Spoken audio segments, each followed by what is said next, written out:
तो नमस्कार दोस्तों, आज हम बात करेंगे इन्फोसिस लिमिटेड कंपनी के बारे में। और कंपनी इंडिया की लीडिंग आईटी सेक्टर कंपनी है और साथ साथ बता दें आपको, कंपनी लगभग हर टाइप की आईटी सर्विसेज प्रोवाइड करती है, चाहे वो आर्टिफिशियल इंटेलिजेंस रिलेटेड हो, बीपीओ है, नॉर्मल आईटी सर्विस हैं, सारी सर्विसेज कंपनी प्रोवाइड करती है। और साथ साथ ऑल ओवर वर्ल्ड बहुत ही बड़े बड़े कंपनी क्लाइंट्स हैं, फॉर्च्यून 500 कंपनीज हैं और भी बहुत सारी कंपनी से कंपनी काम करती है और कंपनी का क्लाइंट बेस भी काफ़ी स्ट्रॉन्ग है। इसलिए आज की इस वीडियो में हम इसी कंपनी का फंडामेंटल एनालिसिस करेंगे और देखेंगे कि एज एन इन्वेस्टर क्या हमें आज की डेट में इस कंपनी में इन्वेस्ट करना चाहिए या नहीं, और उसके साथ साथ कंपनी के फाइनेंशियल्स भी चेक करेंगे कि आज की डेट में कंपनी के रिवेन्यू और प्रॉफिट्स कैसे चल रहे हैं। उसके बाद हम कंपनी की वैल्यूएशन करेंगे कि आज की डेट में कंपनी में किस प्राइस में मिल रही है, क्या कंपनी अंडर वैल्यूड है या ओवर वैल्यूड है। तो दोस्तों आपको पता है कंपनी इंडिया की लीडिंग आईटी कंपनी है और इंडिया में कंपनी का नंबर 2 रैंक, यानी कि इंडिया की सबसे बड़ी जो कंपनी है उसमें से नंबर 2 पे आती है इन्फोसिस लिमिटेड। पहले नंबर पे टीसीएस है और दूसरी सबसे बड़ी कंपनी इन्फोसिस लिमिटेड है। और कंपनी लगभग हर टाइप की आईटी सर्विसेज प्रोवाइड करती है और जो भी कंपनी सर्विसेज प्रोवाइड करती है उसको 2 कैटेगरी में कंपनी मेनली डिवाइड करती है। पहली है डिजिटल सर्विसेज, यहाँ से कंपनी को 57% रेवेन्यू आता है और इसके अंदर company AI based analytics provide करती है, इंजीनियर करती है डिजिटल प्रोडक्ट्स को। उसके अलावा जो उनके क्लाइंट्स हैं उनको माइग्रेट करवाने में हेल्प करती है क्लाउड एप्लीकेशंस के ऊपर। साथ साथ company advance cyber security system भी डेवलप करती है। ये सारी सर्विसेज कंपनी अपनी डिजिटल सर्विस के विंग के अंदर देती है। उसके अलावा दूसरी है कंपनी की कोर सर्विसेज, यहाँ से कंपनी को 43% का रेवेन्यू आता है। इसके अंदर company application management service provide करती है, साथ साथ कंपनी एप्लीकेशन डेवलपमेंट की सर्विसेज प्रोवाइड करती है, फिर product engineering and management company करती है और साथ साथ इंफ्रास्ट्रक्चर मैनेजमेंट सर्विसेज प्रोवाइड करती है कंपनी अपनी कोर सर्विसेज बिजनेस के अंदर। उसके अलावा कंपनी काफ़ी सारे प्लेटफॉर्म्स और प्रोडक्ट्स हैं जिसके थ्रू कंपनी और भी बहुत सारी अपनी जो सर्विसेज है वो प्रोवाइड करती है। और बात करें कंपनी के मेन प्लेटफॉर्म्स की तो उसमें है इन्फोसिस फिनाकल, इन्फोसिस मैकेमिश, फिर पनाया, इन्फोसिस मेरिडियन, हेलिक्स और इक्विनॉक्स। इसके अलावा बहुत सारे कंपनी प्लेटफॉर्म्स हैं। ये सारे मेन प्लेटफॉर्म्स हैं जिसके थ्रू कंपनी अपने बहुत सारे अलग अलग टाइप के क्लाइंट्स को कैटर करती है। दूसरा ऐसा बताया कंपनी फाइनेंशियल सर्विसेज के क्लाइंट्स हैं, कंपनी मैन्युफैक्चरिंग, रिटेल, लगभग हर एक टाइप की इंडस्ट्री को कंपनी अपनी सर्विसेज प्रोवाइड करती है। इसके अलावा बात करें कि कंपनी के जो वर्टिकल हमने बात की फाइनेंस या दूसरे, उसमें वर्टिकल वाइज कंपनी का रेवेन्यू ब्रेकअप क्या आता है। और आपको बता दें सबसे ज़्यादा जो कंपनी का रेवेन्यू आता है वो आता है फाइनेंशियल सर्विसेज से। फाइनेंशियल सर्विस से कंपनी को 32% का रेवेन्यू आता है। उसके अलावा रिटेल सेक्टर से कंपनी को 15% रेवेन्यू आता है। फिर कम्युनिकेशन, टेलीकॉम एंड मीडिया, यहाँ से कंपनी को 13% रेवेन्यू आता है। फिर एनर्जी और यूटिलिटी के जो क्लाइंट्स हैं वहाँ से कंपनी को 12% रेवेन्यू आता है। मैन्युफैक्चरिंग वाले क्लाइंट से कंपनी को 11% रेवेन्यू आता है और बाकी जितने भी टाइप की कंपनीज के साथ क्लाइंट जुड़े हुए हैं वहाँ से कंपनी को 18% रेवेन्यू आता है। तो ये तो हुई कंपनी के वर्टिकल वाइज रेवेन्यू की बात। अब हम बात करते हैं कंपनी के ज्योग्राफिकल रेवेन्यू ब्रेकअप की, क्योंकि इंडिया के अलावा बहुत सारी कंट्रीज में कंपनी काम करती है, तो किस किस कंट्री से कंपनी को कितना कितना रेवेन्यू आता है। और यहाँ पे देखें तो कंपनी को सबसे ज़्यादा रेवेन्यू आता है वो आता है नॉर्थ अमेरिका से 62% का। उसके बाद यूरोप से कंपनी को 25% रेवेन्यू आता है, इंडिया से कंपनी को 3% रेवेन्यू आता है और बाकी जितनी भी कंट्री में कंपनी काम करती है वहाँ से कंपनी को 10% का रेवेन्यू आता है। और यहाँ पे देखें तो ज्योग्राफिकल रेवेन्यू के हिसाब से कंपनी को सबसे ज़्यादा रेवेन्यू आता है वो नॉर्थ अमेरिका से आता है, यानी कि कंपनी की जो भी बिजनेस की डिपेंडेंसी है वो अमेरिकन क्लाइंट्स के ऊपर सबसे ज़्यादा है। इसके अलावा बात करें कंपनी के क्लाइंट बेस की, तो कंपनी का काफ़ी स्ट्रॉन्ग क्लाइंट बेस है। कंपनी लगभग 185 फॉर्च्यून 500 कंपनीज को अपनी सर्विसेज प्रोवाइड करती है, यानी कि जो दुनिया की सबसे बड़ी 500 कंपनियां हैं फॉर्च्यून 500, उनमें से 185 कंट्रीज इन्फोसिस जो कंपनी है हमारी उसके साथ में जुड़ी हुई है, उससे अपनी सर्विसेज लेती हैं। इसके अलावा बात करें कंपनी के रेवेन्यू वाइज क्लाइंट्स की, तो कंपनी के पास में 100 मिलियन प्लस $US का जो बिजनेस कंपनी को हर साल देते हैं ऐसे 38 क्लाइंट्स हैं। उसके अलावा $50 मिलियन वाले 64 क्लाइंट्स हैं, $10 मिलियन वाले कंपनी पास 275 क्लाइंट्स हैं और 1 मिलियन प्लस वाले कंपनी पास में 850 क्लाइंट्स हैं। और इससे भी यही पता लगता है कि कंपनी बड़े बड़े क्लाइंट्स के साथ भी काम करती है, साथ साथ कंपनी मीडियम और स्मॉल साइज के क्लाइंट के साथ भी काम करती है। तो कंपनी ने अपने जो क्लाइंटेज है वो भी डाइवर्सिफाइड रखा हुआ है कि ऐसा नहीं है कि सबसे ज़्यादा डिपेंडेंसी कुछ ही कस्टमर्स के ऊपर है, क्लाइंट के ऊपर है। तो कंपनी का जो क्लाइंटेज है वो भी स्ट्रॉन्ग भी है और साथ साथ डाइवर्सिफाइड भी है।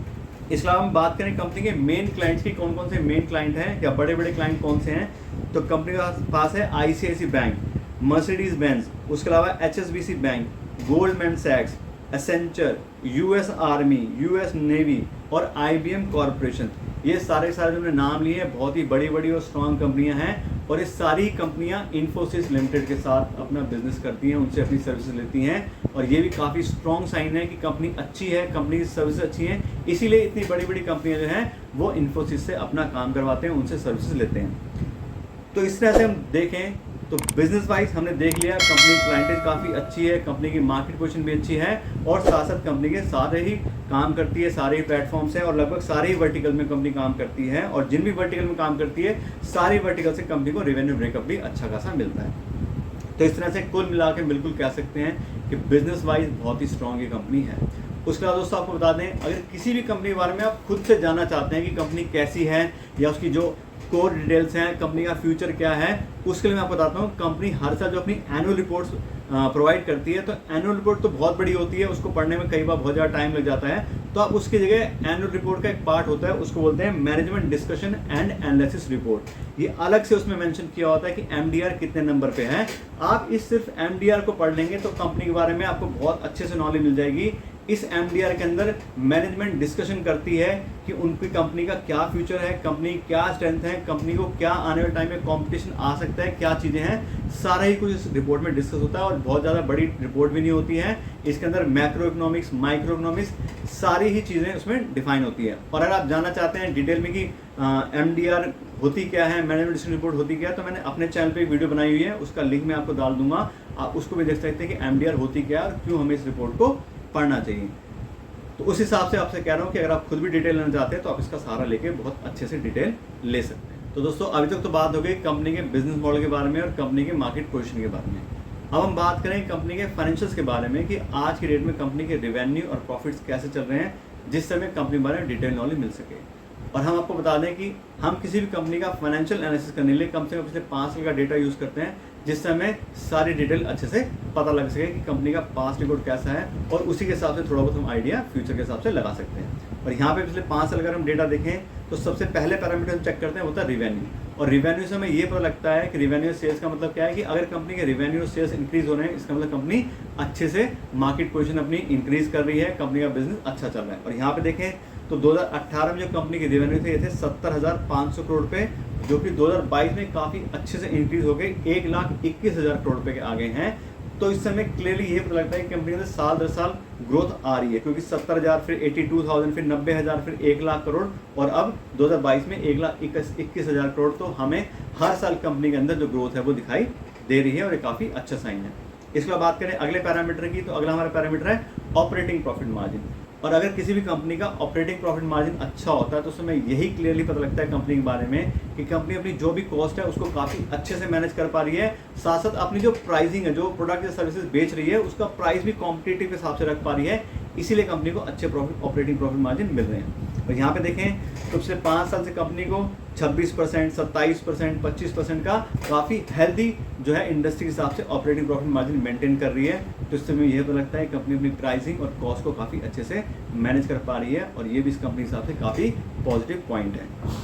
इसके अलावा बात करें अगले पैरामीटर की, तो अगला हमारा पैरामीटर है नेट प्रॉफिट। और यहाँ पे देखें तो रिवेन्यू के साथ साथ हर साल कंपनी के नेट प्रॉफिट भी इंक्रीज हुए हैं।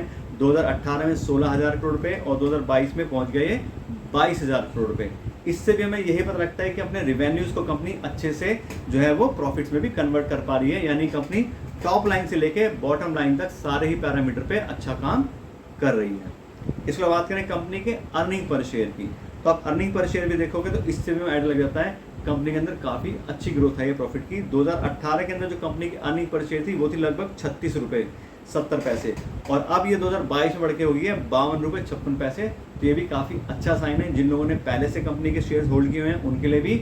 और अगर आज हम चाहें तो हमें कंपनी का जो पास्ट रिकॉर्ड है अच्छा दिखाया जा रहा है, तो यही कोशिश मतलब यही हम चाहेंगे कंपनी फ्यूचर में भी ऐसे ही काम करती रहे। इसके बात करें कंपनी के डिविडेंड पे आउट की, तो कंपनी एक high dividend pay out company है। यहाँ पे हम डेटा देखें तो 59%, 60% के आसपास लगभग हर साल कंपनी ने जो है डिविडेंड पे किया है।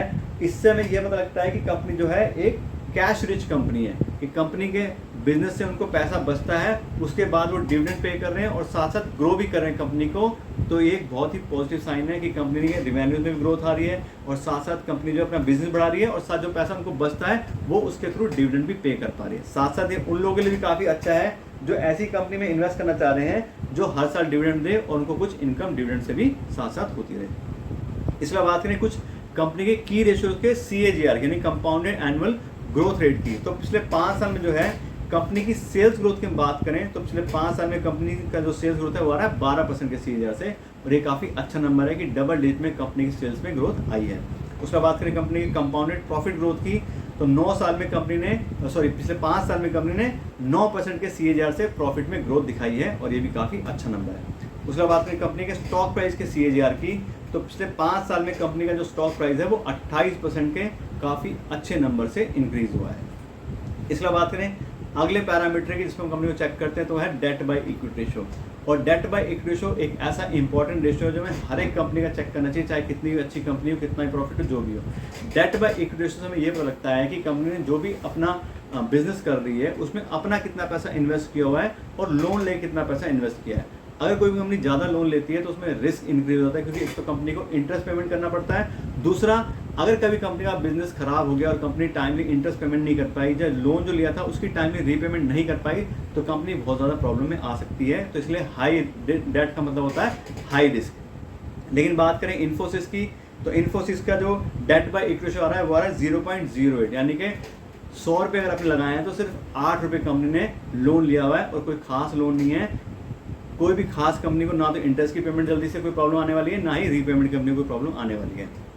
उसके बाद करें अगले पैरामीटर की तो अगला हमारा पैरामीटर है रिटर्न ऑन इक्विटी। और रिटर्न ऑन इक्विटी से हमें ये पता लगता है कि जो भी इन्वेस्टर एज एन इक्विटी अपना पैसा कंपनी के साथ इन्वेस्ट कर रहे हैं, कंपनी उनके पैसे को कितना रिटर्न जनरेट कर पा रही है। और यहाँ पे देखें तो कंपनी का लास्ट ईयर का रिटर्न इक्विटी आ रहा है 29% का, और ये बहुत ही एक्सीलेंट नंबर है क्योंकि 15% या उससे ज़्यादा किसी भी कंपनी का अगर रिटर्न ऑन इक्विटी होता है उसको काफ़ी अच्छी कंपनी माना जाता है, और इसका रिटर्न इक्विटी जो हमारा जनरल मार्क है उससे डबल के आसपास आ रहा है। और सिर्फ लास्ट ईयर की बात नहीं है, पिछले 5 साल के कंपनी का रिटर्न इक्विटी का डेटा देखते हैं तो ये आ रहा है 26% का, और ये भी 15% मार्क से बहुत ज़्यादा है। तो इस तरह से अगर हम कंपनी के सारे फाइनेंस चेक कर रहे हैं तो हमने अच्छे से देख लिया कि कंपनी के रेवेन्यू भी अच्छे से इंक्रीज हो रहे हैं, पिछले 5 साल में 12% के CAGR से इंक्रीज हुए हैं, प्रॉफिट भी कंपनी का अच्छे से इंक्रीज हुआ है, कंपनी में कोई खास डेट नहीं है, कंपनी डिविडेंड भी अच्छा पे करती है, और साथ साथ कंपनी की रिटर्न ऑन इक्विटी बहुत ही बढ़िया है। तो इस तरह से कुल मिला के बिल्कुल हम क्लियरली कह सकते हैं कंपनी में बहुत ही एक्सीलेंट, बहुत ही स्ट्रॉन्ग फाइनेंशियल्स अवेलेबल है। तो दोस्तों अभी तक तो बात होगी कंपनी के फाइनेंशियल्स के बारे में और कंपनी के बिजनेस प्रोफाइल के बारे में। अब हम बात करें कंपनी की वैल्यूएशन के बारे में कि आज की डेट में कंपनी में किस प्राइस में मिल रही है, कि क्या कंपनी अंडर वैल्यूड है या ओवर वैल्यूड है। और मैं आपको बता दूं किसी भी कंपनी की वैल्यूएशन करने के लिए मैं यूज़ करता हूं डिस्काउंटेड कैश फ्लो एनालिसिस, और उसके अंदर कंपनी को फ्री कैश फ्लो को वैल्यू करते हैं कि कंपनी कितना फ्री कैश फ्लो जनरेट कर पा रही है, उसके हिसाब से उसकी कितनी वैल्यू बनती है। और यहाँ पे देखें पिछले 3 साल कंपनी का फ्री कैश फ्लो तो 2020 में कंपनी के पास था 15,050 करोड़ रुपये, 2021 में 20,790 करोड़ रुपये, और 2022 में 21,420 करोड़ रुपये। अब क्योंकि वेरिएशन आ रहा है तो हम इसका एवरेज ले लेते हैं, तो पिछले 3 साल के फ्री कैश फ्लो का एवरेज आ रहा है 19,000 करोड़ रुपये, यानी कि लगभग जो इन्फोसिस लिमिटेड कंपनी है वो 19,000 करोड़ रुपये हर साल फ्री कैश फ्लो जनरेट करती है। और फ्री कैश फ्लो ही एक कंपनी की असली कमाई होती है।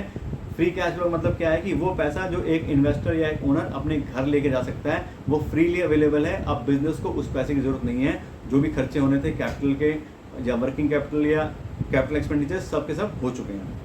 तो कंपनी का जो फ्री कैश फ्लो का एवरेज आया हुआ 19,000 करोड़ रुपये पर ईयर के हिसाब से। अब इस फ्री कैश फ्लो से कंपनी की वैल्यू निकालते हैं तो ये आती है 9,50,000 करोड़ रुपये, यानी कि ऐसी कंपनी जो 19,000 करोड़ रुपये हर साल फ्री कैश फ्लो जनरेट करती है उस पूरी कंपनी की वैल्यू हो गई 9,50,000 करोड़ रुपये। अब पूरी कंपनी तो हमें नहीं खरीदनी है, कुछ शेयर हमें खरीदने हो सकते हैं, तो इसको अगर हम पर शेयर के साथ निकालते हैं तो आता है 2,260 रुपये, यानी कि 2,260 रुपये पर शेयर। तो अगर हम 2,260 रुपये पर शेयर की बात करें तो एक कंपनी का फेयर प्राइस या फेयर वैल्यू हो गई। तो अगर इस प्राइस में कंपनी इन्वेस्ट करते हैं तो कंपनी को फेयर वैल्यू पे खरीदेंगे, ठीक है कंपनी इतना कैश जनरेट करती है तो इतना इसका प्राइस बनता है। लेकिन जैसे हम हमेशा बात करते हैं किसी भी कंपनी को चाहे वो कितनी भी अच्छी क्यों ना हो, अगर हम उसको फेयर प्राइस पे या प्रीमियम पे खरीदेंगे तो हमें लॉन्ग टर्म के अंदर प्रॉब्लम आ सकती है। जो भी हमने डेटा चेक किया है वो सब पास रिकॉर्ड है, जो हमने फ्री कैश फ्लो भी चेक किया वो सब क्या है, वो सब पास रिकॉर्ड है वो भी। तो हो सकता है फ्यूचर में कंपनी ऐसा परफॉर्म करे ना करे, कोई और कंपनी में कॉम्पिटिशन आ जाए, इंटरनल प्रॉब्लम आ जाए, कुछ भी आ जाए, तो उसके लिए हमें हमेशा अपना जो भी आने वाला रिस्क है उसको पहले से मैनेज करना चाहिए। और उसके लिए हम यूज़ करते हैं मार्जिन ऑफ सेफ्टी का कॉन्सेप्ट। मार्जिन ऑफ सेफ्टी का मतलब क्या होता है कि जो भी कंपनी का फेयर प्राइस है उसके 50% में हमें कंपनी को खरीदने की कोशिश करनी चाहिए, जिससे हम अपने आने वाले जो भी रिस्क हैं उसको अच्छे से मैनेज कर पाएँ। तो हमने कंपनी की फेयर निकाली 2260 रुपये पर शेयर, इसका 50% यानी कि मार्जिन ऑफ सेफ्टी हो गया 1330 रुपये पर शेयर। तो अगर हम 1330 रुपये पर शेयर के हिसाब से इन्फोसिस लिमिटेड कंपनी में इन्वेस्ट करेंगे तो कंपनी को काफ़ी सस्ते दाम में खरीदेंगे और जो भी हमारे आने वाले रिस्क हैं उसको भी अच्छे से मैनेज कर पाएंगे। तो ये तो होगी हमारी बात कि हमें कौन सा प्राइस ठीक लग रहा है कंपनी में इन्वेस्ट करने के लिए। अब हम बात करते हैं कंपनी के करंट शेयर प्राइस की, कि एक्चुअली आज की डेट में क्या शेयर प्राइस पे कंपनी के शेयर्स अवेलेबल हो रहे हैं।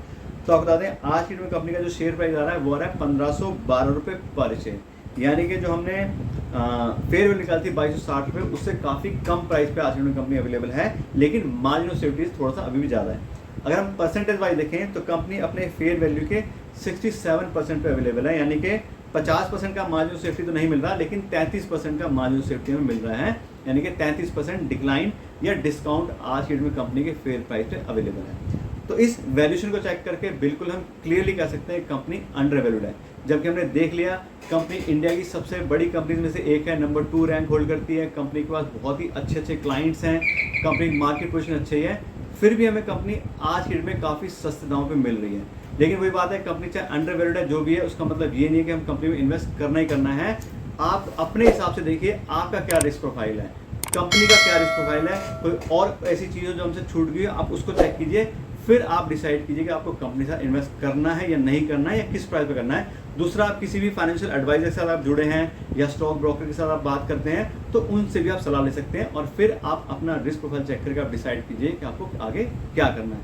लेकिन कंपनी के बारे में आपको डिटेल नॉलेज दे दी है, कंपनी का रेवेन्यू, कंपनी के बिजनेस मॉडल के हिसाब से कंपनी बहुत ही स्ट्रॉन्ग है, और कंपनी का वैल्यूएशन भी आज में काफ़ी हमें सस्ता यहाँ पे दिखाई दे रहा है।